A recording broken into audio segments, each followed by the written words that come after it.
Listen, this is a couple of things from Islam that I wanted to share, and I was gonna actually make a video of this separately, but I don't know if I have time. But I know we always talk about, which as like it needs to be said, we always talk about the issue with sex slaves. We always talk about the issue with concubines. We always talk about the issue with Muhammad's marriage to a very young Aisha. We always talk about huris, which are the virgins in heaven, and the notion of Islamic paradise being like this weird sexual brothel, like even as an eternal paradise, when, you know, that's not really the closest thing to a divinity if you were to think about it. It just seems like a really easy way to tempt 7th century like desert dwellers into doing shit you want them to do for you. But anyway, there's a couple of references here where they, like the Quran and Islam specifically, talk about like boys, or the references to boys or young boys in particular.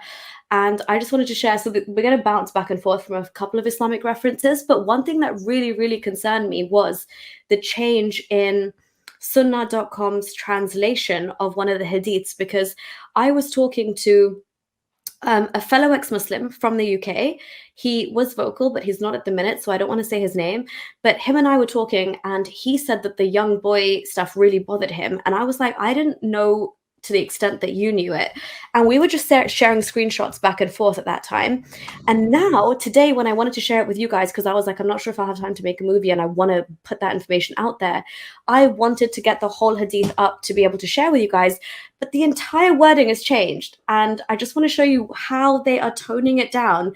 So the deception that they've been doing for like eons, the Muslim scholars and whatever, this is what I'm saying to Horace. I feel like week by week they are on this. Like they have got someone at the back end, like probably listening to this and making some amendments after this even. So we need to be on top of it. But I still have that screenshot from before, so let me just share it with you guys. But let's start off with the Quran and what the Quran says about young boys. So this is the explanation from the Quran. Can you guys see this? You need to zoom in. Yeah, now we can. Okay, so this is from Surah Al-Insan. And this is like, it's chapter 76, verse 19. And this is just the explanation of what the Quran says about the boys as servants in heaven. And round about them will serve boys of everlasting youth. If you see them, you would think them scattered pearls, meaning young boys from the boys of paradise will go around serving the people of paradise. And everlasting youth, when the Quran refers to that, basically means in one state forever, in which they will be never changing from, and they will not increase in age. Those who have described them as wearing earrings in their ears have only interpreted the meaning in such a way because a child is befitting of this description and not an adult man. Concerning Allah's statement, it goes on. But basically, the point I want to focus here on is when I would obviously read this as a woman, and I was like learning about like the concept of 72 virgins always kind of baffled me. But then to think that obviously as a woman you ask, okay, well, if that's what my husband's going to get, what am I going to get? And they like, the Muslim thing would be like, oh, you'll have these young boys serving you. And my initial reaction was like, why do I want young boys serving me? And why does this concept of servitude extend to heaven in Islam? Why is there even such a thing as servants? And why is slavery still such a like profound part of Islamic heaven?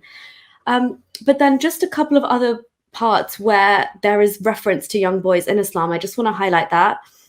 So these are the boys in paradise, okay? You would think them like scattered pearls, which is weird in itself. They will never increase in age, and they're wearing earrings. Okay, so this is very disturbing. I want to give a disclaimer. And I literally, this is what that guy shared with me, and I was like, I never, ever knew about this. So I want to read this hadith to you guys. And as Haris was saying, Abu Huraira, or as I like to call him, Catman, because like Abu Huraira in Arabic means like the father of cats. Yeah, exactly. Yeah, and he was a very poor man. Like he didn't have slaves and stuff like the rest of the companions. Again, like Haris was saying, any hadith that came from him is pretty much considered like so legit. So it is related that Abu Huraira said, I never saw Al-Hasan without my eyes overflowing with tears. That is because the Prophet, may Allah bless him and grant him peace, went out one day and I found him in the mosque. He took my hand and I went along with him. He did not speak to me until we reached the market of Banu Gainuka. He walked around it and looked. Then he left, and I left with him until we reached the mosque. He sat down and wrapped himself in his garment. Then he said, 'Where is the little one? Call the little one to me.' Hassan came running and jumped into his lap. Then he put his hand in his beard. Then the Prophet, may Allah bless him and grant, opened his mouth and put his tongue in his mouth. Then he said, 'Oh Allah, I love him, so love him and the one who loves him.'" Okay, so as you can imagine, I was like, when the guy sent me this, I was like, no way. Like, what? This is the first time I'm ever hearing about the Prophet putting his tongue into the tongue of a little boy, especially his grandson. Like, because I've grown up in the Middle East as well. I know Islamic culture very well. I've seen it from the Saudi angle, the Qatari angle, the Kuwaiti angle, the Bahraini angle, the Emirati angle. Nobody, no father, grandson, anyone has this kind of relationship. In fact, Arabic dads are a lot less hands-on. Nobody goes in for a kiss like this, you know. In the West, it's a lot more like, it's considered a lot more normal if you give your child a peck on the lips. In Islamic culture, for the large part, from my entire upbringing and experience, I have not seen that in any part of the Middle East. So I wanted to bring this hadith to you guys with the actual reference today. So I went to search it, and just remember this part here, okay? Opened his mouth and put his tongue in his mouth. Now, when I tried to find that today, hope you guys can see this, I found this exact hadith again. Hassan, it's graded Hassan, which means it's good. It's considered legit by Al-Albani. And it's the exact same hadith, except, look over here, guys and girls. Then he put his hand in his beard. Then the Prophet, opened his mouth and put his mouth in his mouth. Like, what is this? Like mouth-to-mouth resuscitation? But tongue, the word tongue is completely gone. And guys, I was driving myself mental before this stream, being like, I'm going to find it. I'm going to find that exact one. It's nowhere to be found. So if anyone ever does find that original reference, please do share it. Otherwise, this is crazy. If this is the extent that they're changing, and I mean, even this is not pleasant by any means, right? Like, you'd be like, well, what are you doing? But the fact that they've actually extrapolated the word tongue and changed it with mouth. And I tried a few other things. I tried kiss. There were a few other things like combinations I tried. This is the closest like verbatim hadith, except that word is changed. But obviously, when I was kind of like learning about this, I was like, what do you mean? Is there any other evidence to back this up? And the other one hadith he did share with me was the reason for this potentially could be that Muhammad used to suck the tongue of his grandchild, and his reasoning was that no tongue that he sucked on would go to hell. So this is from the Musnad Ahmad. It's number 16245. You guys can go search it for yourself. But he said, I saw the Prophet. I just thought of it. I'm sorry to break your flow, but this guy is next level. It's like, I'm sorry, lady. I need to go down on you because any vagina that I kiss will never go to hell. Oh, okay, here you go, Prophet. Oh, good one, Prophet. It worked. What does it come up with this bullshit and people will fall for it? Literally, like, babe, I got to French kiss you because do you want to go to heaven or no? This is but anyway. This was the reason, and if you refuse, now you're gonna burn in hell for 2 million years because you refused me. So. Yeah, exactly. It's what a cult leader. It's repulsive. But to be honest, I was next level shocked because I did not. I understand. I mean, I don't understand. I try and be like, okay, they were still at some level products of their time, and women were literally treated like scum after Khadija, which, we can go into a different day as well, but that's Islam in a nutshell. But now to see these, just to also see how young boys kind of fit into this narrative, it's a bit weird. Like it really kind of rattles you on a whole different level than even sex slavery and that kind of thing. For no tongue or lips that the Prophet sucked on will be tormented by hellfire. This is not just a little kiss. This is a sucking on someone's tongue. This is you know what I mean? Dicks. Imagine he had said, no, hang on, let me... ruining this whole clip, mate. No. But you're making me so frustrated. But look at it. But he's saying, saw the Prophet sucking on the tongue, and I mean, for no tongue / blah, blah, blah, or lips that the Prophet sucked on will be tormented by hellfire. Just anything that he wants, and he just throw that in. Imam Abu Hanifa has a very funny story as well on that. But anyway, carry on. So Sorry. literally, if the Prophet's tongue or lips have been all over you, you're going to be safe from hellfire. Is the reasoning? Just to kind of like consolidate stuff that goes on with the little boys and Harish. I just called you Harish, like that gamer. Harish. Harish. Oh gosh. Just you've talked about this as well on a number of occasions, but I just wanted to put it in while this is in the spotlight in this sense. So we've got the young boys in paradise, we've got the Prophet sucking on his grandson's tongue to save him from hellfire, and we also know of this incident where largely when like there was war booty, the women and like the children who were young women obviously would get like they would not be spared anyway. But in terms of boys, if you had pubic hair, you would be spared. Otherwise, sorry, if you didn't have pubic hair, you would be spared. Otherwise, you'd be killed. So it was narrated that Abdul Malik bin Umair said, I heard Atiya al-Quradi, blah, blah, say, we were presented to the Messenger of Allah on the day of Qurayda. Those whose pubic hair had grown were killed, and those whose pubic hair had not yet grown were let go. I was one of those whose pubic hair had not yet grown, so I was let go. So Muhammad had this weird thing with looking at the pubic regions of young boys before deciding whether to execute them or not, because those who had grown pubes, he would have killed because they are naturally too old. The other ones are still young, and you can mold them and shape them and, make them your little Islamic foot soldiers, or suck their tongues and save them from hell. And then just on that note as well, this is moving away from young boys slightly, but this is what we were talking about earlier, yeah? So was Muhammad priests and serving Maulvis Allah? would not be happy. Well, priests would love it. Priests might convert. Like, oh, there's a bit more fun in the Muslim world. We start getting caught in the Western world now, but there's still a bit of opportunity in the Islamic world. Yeah. So just what we were talking about earlier, right? So was Muhammad serving Allah? Was Allah serving Muhammad? And every single time there could have been like an iota of justice served. We see the exact opposite happen. So just a couple examples for you guys and girls. Muhammad wanted to have sex with Aisha, so Allah gave him a revelation. And you can find this in the reference of Sahih al-Bukhari. Or if Muslims want to call it Daif al-Bukhari, because they don't accept anything that's even in Bukhari. Muhammad wanted more than 4 wives, so Allah gave him a revelation. Surprise, surprise. Muhammad didn't want to have to treat his wives equally, so Allah gave him a revelation that he didn't have to. Surah 33:51. Muhammad wanted to be able to have sex with his female slaves, so Allah gave him a revelation. 66:60. May we all have friends like Allah, Muhammad wanted to marry the divorced wife of his own adopted son, so Allah gave him a revelation. That is the story of Zainab. Surah 33:37. I've talked about Haris has talked about it loads. I think you have a video on it, like dedicated to it, Haris, don't you? Yeah. And the infamous one that's just so hilarious, mate. Muhammad didn't want people to linger at his house, so Allah gave him a revelation. Surah 33:53. That one is an absolute classic. If you haven't read that, please go and read that to know the true beauty of the Quran is definitely like there are a few more as well. I hope there's definitely a few more. Yeah, this is just a snapshot. Yeah, make sure you send it to me as well. This is very funny. This is a good one. There's another one just off the top of my head.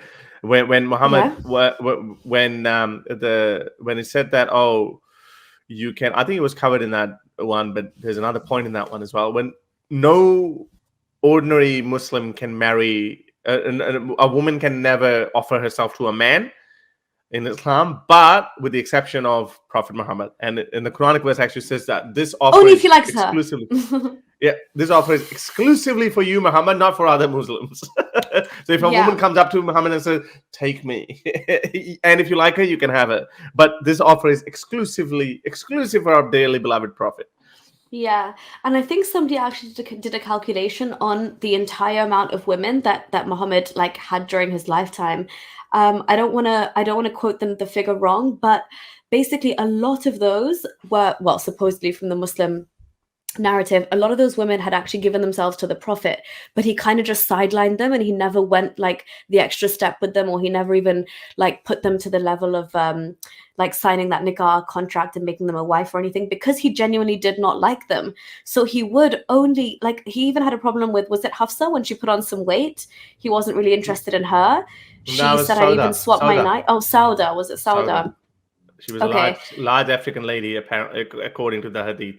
Word. Right. And then she was even like trying to negotiate swapping her knight for another wife just so he wouldn't divorce her. So Aisha. Muhammad as well was very picky in terms of like he had to fancy the woman before. It was this is a very, very like narcissistically selfish thing. It wasn't when Muslims talk about protecting women or there's so many widows and this is why this is all happening. No, not at all. He has pushed so many of those women to the side because he's like, no, you're butters. I don't want anything to do with you. But then just this real like last thing before we're done with This is how Aisha described her. Aisha said, Sauda, who was a heavy, sluggish woman, asked for permission to come in to see Prophet on the night of jamming session, and he gave her permission. That's Al Adab al Mufrad. Yeah. Okay, anyway. yeah, thank you. And similar thing, like we see this with his companions as well. I think I mentioned it last week when Omar was sleeping with a woman and then he realized she had some white hair and he was like, she won't be able to conceive, and he likened her to a doormat and said even a doormat made out of like wooden branches is better than a woman like this. So that's literally, you can see their views on women in general. But this is the final hadith I wanted to share. Haris, this is the one I shared in your Urdu stream as well, because again, I'm just doing some like outside reading lately and I was like, this Very is quickly, ridiculous. Yeah. Nuria, before you get into that, no, very quickly. So just a reference for those who don't know. So Muslims say that, oh, you can marry 4 wives if you treat them equally. But here's Sahih Bukhari 5212. Sauda bint Azam gave up her turn to Aisha, and so the Prophet used to give me double up, ding dong, both my day and the day of Sauda. So Muhammad took it. Sauda was like, just don't divorce me because I'm fat and not sexy to you, according to her own words, or according to her point. So she said, don't divorce me. Just you can the night that you have to spend with me, you can spend it with Aisha. And Muhammad like, gladly. So there's plenty of hadiths saying the same thing. And then also like guys, like the looming threat always of like, oh, if Allah wanted to, he could give Muhammad better wives than you, you know? So they were never safe. There was always like whether you're too old or whether you're not beautiful enough or whether you're not devout enough or you're not pious enough or you're not letting Muhammad be his promiscuous self enough. There's always like your head is always on the line. Allah can replace you like that. And then even then, women are further berated with the fact that Muslims are literally told, well, your husbands are only with you temporarily, mate, because the Huris are waiting for them in heaven anyway. So you understand like the status that women are given within this religion in general. Did you want to comment on that, Haris, before I just share the final? No, sure. Okay, yeah. So final hadith, we talked about it in Urdu as well, but I was again shook because so here we have Abu Bakr, who's considered one of the rightly guided caliphs of Islam. So he is literally like, if there was anybody next, like beyond the Prophet, it's his companions, right? And they are of the rightly guided ones that you can't really question, you can't speak out against because it's considered blasphemy. So here we have a scenario where you have Aisha, and she's no longer just Aisha. She is the wife of Muhammad, who is now the Prophet of Islam. And even by Muslim standards, if we go by their theology, she is now considered the mother of believers, or al-Mu'mineen in Arabic. And so Aisha currently holds that status. So they were all off somewhere, and they were on camelback or whatever, as they do. And Aisha had a necklace that I think Sauda had given her actually, but it got lost. And she really liked this necklace. And the Prophet, in, the whatever bits of love he did have for Aisha, stopped the entire like camel parade or whatever it's called and said, okay, we're going to like pitch here for the night because we need to find Aisha's necklace. So this is the context of this hadith, Sahih Bukhari 6845, narrated Aisha, Abu Bakr came towards me and struck me violently with his fist and said, you have detained the people because of your necklace. But I, as in Aisha, remained motionless as if I was dead, lest I should awake Allah's apostle, although that hit was very painful. So I just want you guys to imagine for a second, like imagine they've pitched up and the apostle was actually, Muhammad was lying in Aisha's lap, okay? So let's picture a 12 or 13-year-old girl with a 50-something, how old would you have been by now, Haris? If she's 12 or 13. 53, 4. All right, like, yeah, mid to late 50s, I'm sure. Maybe. Yeah. He's lying in her lap. Her father has walked in to the mother of the Prophet, Muslims by your own logic, and has come, and this 12, 13-year-old girl is sitting there.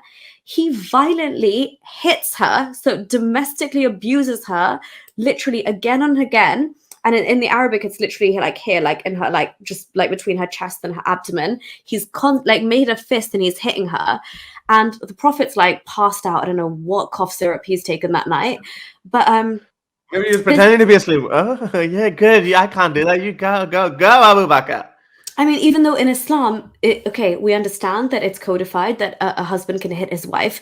This But is not now the father. Abu Bakr, who is the rightly guided caliph is the companion of Muhammad, and he's coming in there and he is violently hitting his own daughter because she stopped them and detained them at this place where apparently there was a lack of water. So there was this huge like kerfuffle.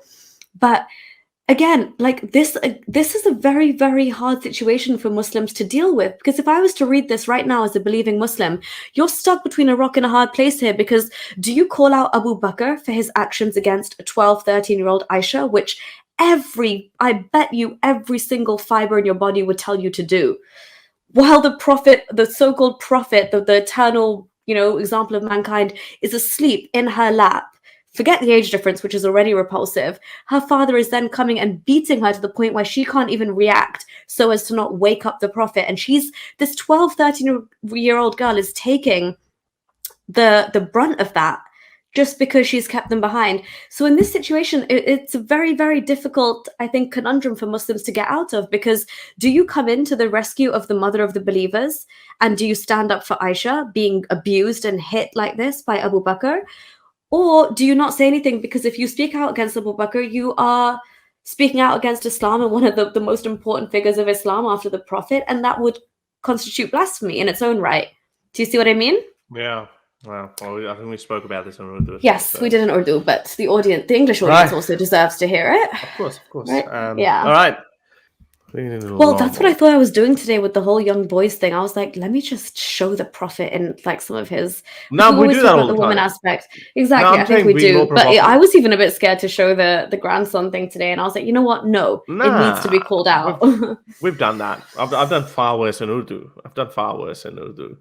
You're doing it for sure. We're normalized. No, but I'm saying the next level. But did you also know that he used to suck the tongue of his grandson? Like, I genuinely didn't know that for such a long time. Yeah, but somebody did ask a question if we should. What do Muslims say in response to that? I think so. Someone asked, what do Muslims say when they actually hear that? I think there is a rich culture. Ibn Kathir in his book, and I haven't read that, but one of a very respected scholar, Engineer Muhammad Ali Mirza, said it in a video, and he gave a reference. So there is a reference. He said, Ibn Kathir, when was he around? In the 13th or 14th century? He wrote in his book that even at that time, in madrasas, there was kiddie fiddling thing was going on at that time. And he said that parents should keep their kids away from madrasas. Ibn Kathir said that. Engineer Mirza further says that today there would hardly be a madrasa where child abuse does not take place. He didn't say that it takes place. There would be some way it happens. He said there wouldn't be any way it doesn't happen. So, and Imam Abu Hanifa had a very popular story. He said there was one pretty boy who came to him, and he said, "Oh, you're so pretty. Go and shave your head." and then he said, "Well, go and learn the Quran first," because he didn't. Imam Abu Hanifa did not want to teach him or have him in his vicinity because he might get tempted to do something to him. So he was trying to shrug him off, bugger him off by saying, "Well, go learn the Quran first." And he came the next week. He said, "I read the whole Quran and understood it." Like, all right. Now he said, "Go shave your head." Shaved his head. And he said, "Go sit behind a pillar so I cannot see you. Otherwise, I will be distracted." This is Imam Abu Hanifa, the founder of the Abu Hanifa fiqh, one of the major madhabs of Islam. So it is in Urdu. Next week, I'll actually, one of the Ilyas Qadri, one very famous Islamic scholar, actually tells the whole story, and I found that while I was looking at it. So anyway, so my point is, it could have emerged because all these people have some sort of a justification for their actions. All these clerics, especially, they have some sort of justification. Now, I don't think so. Muhammad was getting any sexual gratification out of sucking the tongue of his grandson. I genuinely don't think that, but I don't have any explanation. We do kiss our loved ones, but we kiss them. We give a little pash on the cheek or maybe on the forehead. But some people do it on the lip as well, but it's just like a little pash, goodbye. But for tongues to get involved, this is a difficult one to. In my Urdu stream, I have actually not spoken about it yet. It's like you've taken lessons from the Frenchies on how to kiss, you know? This is a full-on French kiss. French kiss. This is what they invented. This is a tongue war going on. So this is a difficult one for Muslims to defend. I know what they would say. They would say, oh, that's just like, sometimes you kiss your boy. It would have been inappropriate if she was a granddaughter. Oh, right. Okay. I think it's still inappropriate. But these are the only two instances where we've heard this story. But I think this is inappropriate. And I'm going to discuss that in my Urdu stream. And I'm going to ask Muslims an honest, genuine question. How would you get out of this one? It's not a little pash on the lip, on the cheek, or on the forehead. It's a full-on. Well, definitely use the original hadith because, as I said, like it's being changed. I can't find it anymore. But somebody actually, I did note. Somebody put in the comments. I need them. A way that I will do. Somebody actually put in the comments that a way to check like the revisions on the website. There is like time warp or something. So I will actually go and check that to try and find this original one which said tongues. So thank you so much, whoever suggested that. I did not forget about it. I've definitely taken that. If you like these videos and want to support me in my activism, then you can support me on Patreon or PayPal. Stay free, everyone.